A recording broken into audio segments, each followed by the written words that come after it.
ফেব্রুয়ারির প্রথমার্ধে ত্রয়োদশ জাতীয় নির্বাচন। ভোটের আগে আইনশৃঙ্খলা পরিস্থিতির উন্নতির আশা সিএসির।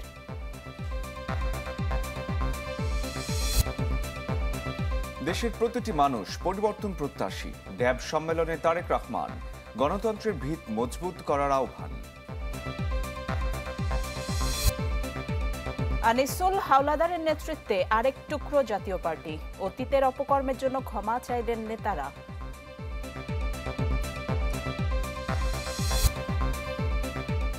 নিষিদ্ধই থাকছে ঢাকা বিশ্ববিদ্যালয়ের হল রাজনীতি। ছাত্রদল ইউনিয়ন প্রতিবাদ জানালেও কৌশলী ছাত্র শিবির। পূর্বশত্রুতা নয়, ছিনতাইয়ের ভিডিও করায় সাংবাদিক তুহিন খুন। গ্রেফতার ৮ জনের ৭ আসামির ২ দিনের রিমান্ডে।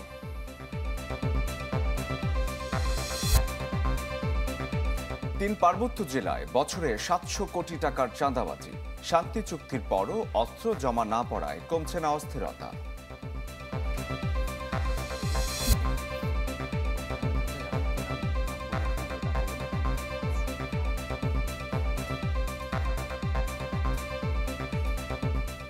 আপনাদের সবাইকে আমন্ত্রণ জানাচ্ছি চ্যানেল 24 এর রাত 10টার খবরে। শুনছিলেন প্রেসিডেন্সি ইউনিভার্সিটির সংবাদ শিরোনাম। পুরো আয়োজন জুড়ে সাথে আছি আমি শরীফুল হক এবং আমি ফারজানা নিশি। অ্যাডভান্সড ইলেকট্রোপলিশড ও শতভাগ স্টেইনলেস স্টিলে তৈরি আরএফএল কিচেন সিঙ্ক। দর্শক, শিরোনামেই যেমনটি জানাচ্ছিলাম, আগামী বছর ফেব্রুয়ারির প্রথমার্ধে ত্রয়োদশ জাতীয় সংসদ নির্বাচন। রংপুরে এক অনুষ্ঠানে একথা জানিয়েছেন প্রধান নির্বাচন কমিশনার এএমএম নাসির উদ্দিন। তিনি সেখানে বলেন, সীমাবদ্ধতার মধ্যেও নির্বাচনের প্রস্তুতি নিচ্ছে কমিশন। তিনি আশা করেন নির্বাচন ঘনিয়ে আসার সাথে সাথে আইন শৃঙ্খলা পরিস্থিতির আরও উন্নতি হবে। অন্তর্বর্তী সরকারের পক্ষ থেকে আমি প্রধান নির্বাচন কমিশনারের কাছে চিঠি পাঠাবো যেন নির্বাচন কমিশন আগামী রমজানের আগে 2026 সালের ফেব্রুয়ারি মাসে জাতীয় নির্বাচন অনুষ্ঠানের আয়োজন করেন। জুলাই গণ অভ্যুত্থান দিবসে জাতির উদ্দেশ্যে প্রধান উপদেষ্টার এমন ঘোষণার পর থেকেই নির্বাচন নিয়ে নড়ে চড়ে বসেছে কমিশন। ভোট আয়োজনে সরকারের চিঠি পাওয়ার পর অংশীজনদের সাথে করেছে কয়েক দফা বৈঠক। তারই ধারাবাহিকতায় প্রধান নির্বাচন কমিশনার যান রংপুর। আঞ্চলিক নির্বাচন কমিশন সম্মেলন কক্ষে কর্মকর্তাদের সাথে মতবিনিময় করেন ত্রয়োদশ জাতীয় সংসদ নির্বাচন নিয়ে। এরপর রংপুর বিভাগীয় সদর দপ্তরে আইনশৃঙ্খলা রক্ষাকারী বাহিনীর ঊর্ধ্বতন কর্মকর্তাদের সাথে বৈঠক শেষে সাংবাদিকদের প্রশ্নের জবাবে সিএসি জানান, ফেব্রুয়ারির প্রথমার্ধে জাতীয় নির্বাচন। সীমাবদ্ধতার মাঝেও ভোটের প্রস্তুতি নিচ্ছে কমিশন। ইলেকশন তো ফেব্রুয়ারির প্রথমার্ধে হবে, ইনশাল্লাহ নেক্সট ফেব্রুয়ারি প্রথমার্ধে হবে। সময় আসলে দেখতে পাবেন যে আমরা কাদেরকে কাজে লাগাচ্ছি, কাদের মাধ্যমে এই ইলেকশনটা পরিচালনা করার উদ্যোগ নিয়েছি, দেখবেন আপনারা। আশা করেন বর্তমানে আইনশৃঙ্খলা পরিস্থিতি যেমনই হোক, নির্বাচনের সময় উন্নতি হবে। একই সাথে নিশ্চিত করা হবে লেভেল প্লেইং ফিল্ড। আমরা অত্যন্ত সুন্দর একটা ইলেকশন জাতিকে উপহার দিতে চাই। আমাদের মাননীয় প্রধান উপদেষ্টা এটা জাতির কাছে অঙ্গীকার করেছেন। ইভেন ওনার 5 তারিখের ভাষণেও কিন্তু এটা উনি অঙ্গীকার করেছেন। সিএসির মতে মানুষের ভোট কেন্দ্রে যাওয়ার অভ্যাস নষ্ট হয়ে গেছে। কমিশনের উপর মানুষের আস্থা ফেরানোই বড় চ্যালেঞ্জ। এই দেশে একটা সুষ্ঠু নির্বাচন হতে পারে। এই দেশের লোকজন, আইনশৃঙ্খলা বাহিনী, প্রশাসনের লোকজন, তারপরে আপনার এই যে প্রিসাইডিং পুলিং অফিসার মিলে একটা সুন্দর নির্বাচন দিতে পারে। এই যে একটা মানুষের যে বিশ্বাস, আস্থা জায়গাটাকে সৃষ্টি করে দেওয়া, এটা একটা সবচেয়ে বড় চ্যালেঞ্জ হয়ে গেছে। সিএসি জানান, নির্বাচনের সময় সাংবাদিকরা যেন অবাধে তথ্য সংগ্রহ করতে পারেন সে ব্যবস্থাও করা হবে। ফখরুল শাহিন, চ্যানেল 24, রংপুর। বিচার এবং সংস্কার বাস্তবায়ন না করে নির্বাচনের তারিখ ঘোষণার মধ্য দিয়ে সরকার দেশকে গভীর ষড়যন্ত্রের মধ্য দিয়ে নিয়ে যাচ্ছে বলে মনে করেন এনসিপির মুখ্য সমন্বয়ক নাসির উদ্দিন পাটোয়ারি। নির্বাচনের তারিখ ঘোষণার আগে জুলাই সনদের দাবি জানান তিনি। সরকারের অবশ্যই জুলাই সনদের ডেট ঘোষণার পরে নির্বাচনের ডেট ঘোষণা করা উচিত এবং সরকার নির্বাচনের ডেট ঘোষণা করে জনগণ যে দাবি সংস্কার এবং নির্বাচন দুটোকে মুখোমুখি দাঁড় করিয়ে দিচ্ছে। এই জন্য আমরা সরকারকে আহ্বান জানাবো, সংস্কার, বিচার এবং নির্বাচনকে মুখোমুখি দাঁড় করাবেন না। সংস্কার, বিচার, নির্বাচন তিনটি বিষয় একই সাথে সরকারের ডেট বা প্রস্তাবনা জাতির সাথে উন্মোচন করা উচিত। ওয়ার্ল্ড ক্লাস ইনোভেশন নিয়ে ওয়ালটন এখন দেশের সীমানা পেরিয়ে পৌঁছে গিয়েছে 50টিরও বেশি দেশে। দেশের প্রতিটি মানুষ পরিবর্তন প্রত্যাশী। ড্যাবের জাতীয় সম্মেলনে কথা বলেছেন বিএনপির ভারপ্রাপ্ত চেয়ারম্যান তারেক রহমান। বলেন, জনগণের সমর্থন নিয়ে বিএনপি সরকার গঠন করলে 31 দফা বাস্তবায়ন করা হবে। একই অনুষ্ঠানে বিএনপি মহাসচিব বলেন, শুধু ভোট নয়, নিশ্চিত করতে হবে মানুষের সব অধিকার। বলেন দেশের ভবিষ্যৎ প্রধানমন্ত্রী তারেক রহমান। বিএনপির চিকিৎসক সংগঠন ডক্টরস অ্যাসোসিয়েশন অব বাংলাদেশ ড্যাবের নতুন নেতৃত্ব ঠিক করতে এই কেন্দ্রীয় কাউন্সিল। দীর্ঘ 6 বছর পর হওয়া এই কাউন্সিলে শুধু বিএনপির কেন্দ্রীয় নেতারাই নন, অংশ নেন সারা দেশ থেকে আসা ড্যাবের 3000-এরও বেশি সদস্য। ভোট গ্রহণের আগে হয় সংগঠনটির জাতীয় সম্মেলন। এতে বিশেষ অতিথির বক্তব্যে বিএনপি মহাসচিব জানান, পারস্পরিক হিংসার যে কালচার তৈরি হয়েছে তা থেকে বের হয়ে আসার। বলেন, তারেক রহমানই হচ্ছেন আগামীর প্রধানমন্ত্রী। ভবিষ্যৎ নেতা, ভবিষ্যৎ কান্ডারি, ভবিষ্যতের আমাদের প্রধানমন্ত্রী আজকে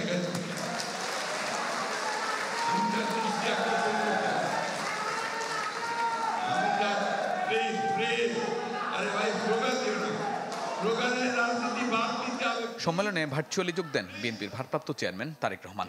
প্রধান অতিথির বক্তব্যে তিনি বলেন, দেশের প্রতিটি মানুষ পরিবর্তন প্রত্যাশা করে। হাজার লক্ষের কাছাকাছি মানুষ গত 15 বছর এবং জুলাই আগস্ট সহ যে আহত হয়েছে, বিভিন্নভাবে আহত হয়েছে, এই মানুষগুলোর প্রত্যাশা আমরা সকলে মিলে যদি পূরণ করতে সক্ষম হই, তাহলেই আমরা আমাদের প্রত্যাশার বাংলাদেশ গড়ে তুলতে পারবো। তারেক রহমান বলেন, প্রায় 2.5 বছর আগে রাষ্ট্র সংস্কারের 31 দফা ঘোষণা করেছে বিএনপি। জনগণের সমর্থনে সরকার গঠন করলে তা বাস্তবায়ন করবে তার দল। শুধুমাত্র সরকার, শুধুমাত্র আমাদের দলের সংসদ সদস্য অথবা শুধুমাত্র আমাদের নেতৃবৃন্দের দ্বারা সম্ভব নয় 31 দফা বা 31 দফার ভিতরে যে চিকিৎসা সংক্রান্ত দফাটি আছে সেটিকে বাস্তবায়ন করা। আমাদেরকে যদি এটি বাস্তবায়ন করতে হয়, অবশ্যই এখানে উপস্থিত 3117 জন কাউন্সিলর সহ ড্যাবের যত কর্মী আছেন, যত সমর্থক আছেন, প্রত্যেকটি মানুষের সহযোগিতা প্রয়োজন। সঠিক ও স্বচ্ছ রাষ্ট্রীয় ব্যবস্থা গড়ে তুলতে পারলে জবাবদিহিতা ও গ্রহণযোগ্যতা তৈরি করা যাবে বলে জানান বিএনপির ভারপ্রাপ্ত চেয়ারম্যান। কাজে দেশটিকে গড়তে হলে আমাদের সকলকে একসাথে কাজ করতে হবে। শাহনেওয়াজ বাবলু, চ্যানেল 24, ঢাকা। এদিকে যুগপৎ আন্দোলনের নেতাদের সাথে ভার্চুয়ালি মতবিনিময়ে বিএনপির ভারপ্রাপ্ত চেয়ারম্যান তারেক রহমান বলেছেন, ফ্যাসিবাদের পতন হলেও এখনও গণতন্ত্র পুনঃপ্রতিষ্ঠিত হয়নি। দলের চেয়ারপারসনের গুলশান কার্যালয়ে মতবিনিময় হয়। তারেক রহমান বলেন, সবাইকে সজাগ থাকতে হবে, আরও সুদৃঢ় করতে হবে ঐক্য। নির্বাচনের জনগণের রায় নিয়ে আগামীর বাংলাদেশকে 31 দফার ভিত্তিতে গণতান্ত্রিকভাবে পরিচালনার আহ্বান জানান তারেক রহমান।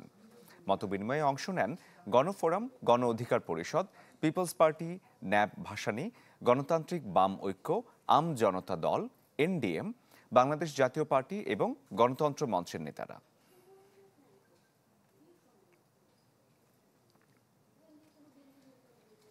জাতীয় পার্টি ভেঙে আরেক টুকরো হলো। পদ হারানো আনিসুল ইসলাম মাহমুদকে সভাপতি এবং রুহুল আমিন হাওলাদারকে মহাসচিব ঘোষণা করা হয়েছে অব্যাহতি পাওয়াদের কাউন্সিলে, যেখানে জাতীয় পার্টি একাংশের নেতারা অতীতের অন্যায়ের জন্য চান নিঃশর্ত ক্ষমা। জনগণ মনে করে আমরা কোনো অন্যায় করেছি, নিঃশর্তভাবে আমরা ক্ষমা চাচ্ছি। 2014 সালের একতরফা নির্বাচন, 2018 সালের রাতের ভোট এবং 2024-এর আমিয়ার ডামি ভোটে শেখ হাসিনার কাঁধে ছোঁয়ার হয়ে ক্ষমতার স্বাদ ভোগ করে জাতীয় পার্টি। কখনো মন্ত্রিত্ব, কখনো বিরোধী দলের ভূমিকায় অবতীর্ণ হয়ে শেখ হাসিনার স্বৈরাচার হওয়ার পথে সবচেয়ে আস্থাভাজন দলটির নামও জাতীয় পার্টি। কিন্তু এ নিয়ে কখনোই অনুশোচনা করেনি দলটি। দেশ যখন নির্বাচনের ট্রেনে উঠেছে, তখন পদ হারানো নেতারা নির্বাচনের স্বাদ নিতে ফের মরিয়া হয়ে ডাকলেন কাউন্সিল। এতে দলের সিনিয়র নেতারা অন্তর্বর্তী সরকারের সমালোচনায় মুখর হয়ে ওঠেন। ব্যারিস্টার আনিসুল ইসলাম মাহমুদ বলেন, যেখানে মানুষের জীবনের নিরাপত্তা নেই, সেখানে সুষ্ঠু নির্বাচন সম্ভব নয়। সংস্কার করার আইনি এখতিয়ার এই সরকারের নেই বলেও মনে করেন তিনি। এই নির্বাচন করার জন্য যে পরিবেশ, সেই পরিবেশের জন্য আজকে আমি সরকারকে বলবো, আপনারা এই সংস্কারের কথা বলছেন, সংস্কার আপনারা করতে পারবেন না, আপনারা দিক নির্দেশনা দিতে পারবেন, আপনারা একটা আন্ডারস্ট্যান্ডিং করতে পারবেন। এই সংস্কার কেবল আগামী পার্লামেন্টে করতে পারবে। আরেক নেতা মুজিবুল হক চুন্নু দলের বিরুদ্ধে শেখ হাসিনা সরকারকে সহায়তার অভিযোগ প্রশ্নে বলেন, যদি জাতীয় পার্টি প্রশ্নবিদ্ধ হয়ে থাকে তবে দেশবাসীর কাছে নিঃশর্ত ক্ষমা চান তারা। আমরা দলীয়ভাবে নির্বাচনে অংশগ্রহণ করে কোনো বেআইনি কাজ করি নাই। যদি নৈতিকভাবে কোনো ভুল হয়ে থাকে, যদি নৈতিকভাবে কোনো ভ্রান্তি হয়ে থাকে, তাহলে সেই জন্য আজকের দিনে এই কাউন্সিলে দাঁড়িয়ে জাতীয় পার্টির পক্ষ থেকে দেশবাসীর কাছে আমরা নিঃশর্ত ক্ষমা চাই। জাতীয় পার্টি জনগণের কাছে যাবে, জনগণের সমর্থন নিয়ে ইনশাআল্লাহ আমরা অতীতের যে কোনো সময়ের চেয়ে আমরা ভালো করব, এই অঙ্গীকার নিয়ে আমাদের এই কাম শেষ।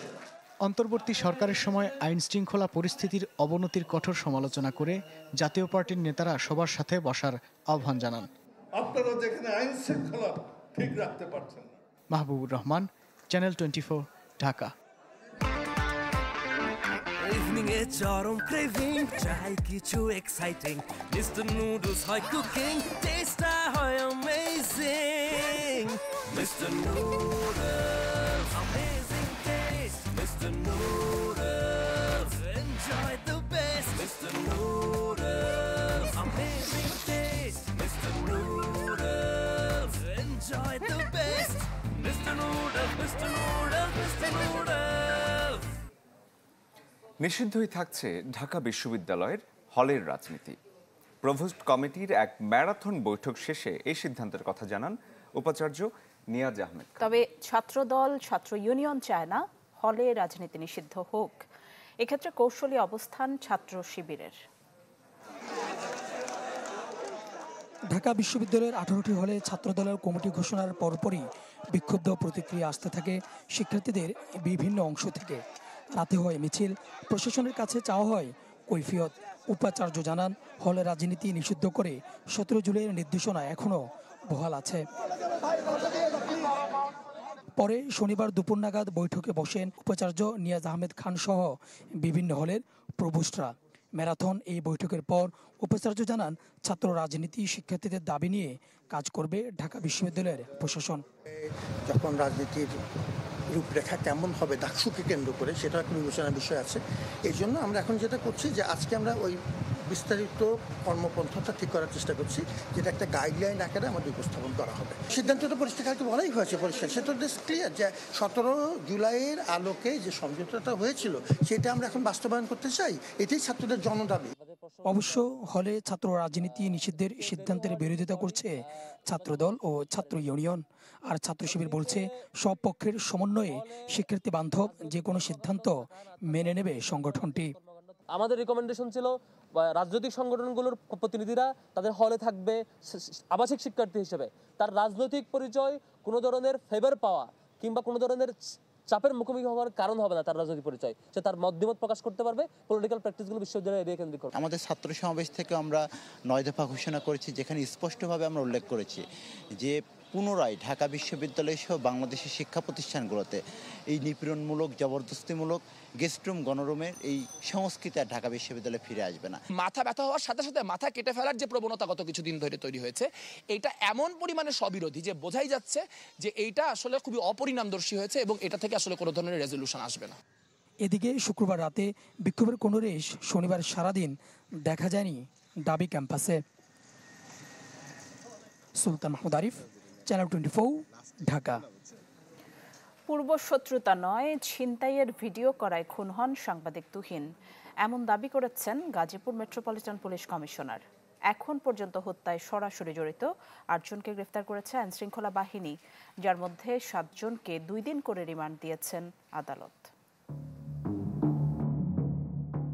বৃহস্পতিবার রাতে গাজীপুর চৌরাস্তায় বহু মানুষের সামনে হত্যার শিকার হন সাংবাদিক আসাদুজ্জামান তুহিন। সিসি ফুটেজে হামলাকারীদের চেহারা স্পষ্ট। এর সূত্র ধরেই 8 জনকে শনাক্ত করে আইনশৃঙ্খলা বাহিনী। দেশ জুড়ে অভিযানে জড়িত 6 জনকে গ্রেপ্তার করে পুলিশ আর 2 জনকে র্যাব। এরা সবাই এই হত্যার সঙ্গে সরাসরি জড়িত ছিল বলে জানানো হয়েছে। 24 ঘন্টার মধ্যে সর্বোচ্চ এফোর্ট দিয়ে সকলকেই, একজন আসামি ছাড়া সকলকে গ্রেপ্তার করতে সক্ষম হয়েছি এবং আমি বিশ্বাস করি প্রত্যেকেই এই মামলায় প্রত্যেকেরই ক্যাপিটাল পানিশমেন্ট হওয়া উচিত। গাজীপুর পুলিশ কমিশনার ব্রিফিংয়ে জানান, হানি ট্র্যাপ করে অর্থ হাতিয়ে নেওয়ার ভিডিও করেন সাংবাদিক তুহিন। এ কারণেই খুন করা হয় তাকে। পূর্বশত্রুতার কিছু পায়নি পুলিশ। আগে থেকে উৎপেতে থাকা গোলাপির যে সহচর আরো 6-7 জন চাপাতি হাতে এই বাদশাকে পিছন থেকে কূপ দিতে থাকে। এলোপাতারি যখন কূপ থেকে বাদশা তখন পালিয়ে যায়। এই ভিডিওটি ধারণ করছিল মরহুম সাংবাদিক আসাদুজ্জামান তুহিন।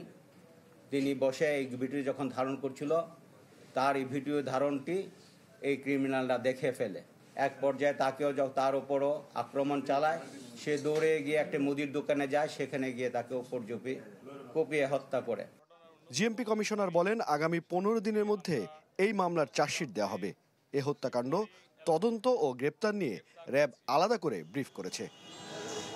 গাজীপুরে একের পর এক ঘটছে প্রকাশ্যে সন্ত্রাসী কর্মকাণ্ড, যার সর্বশেষ বলি সাংবাদিক তুহিন। গাজীপুর কমিশনার বললেন, এর ব্যর্থতা পুলিশের, তবে ভীত সন্ত্রস্ত পুলিশকে ঘুরে দাঁড়াতে সবার সহযোগিতা চান তিনি। হিরণ খান, চ্যানেল 24, গাজীপুর।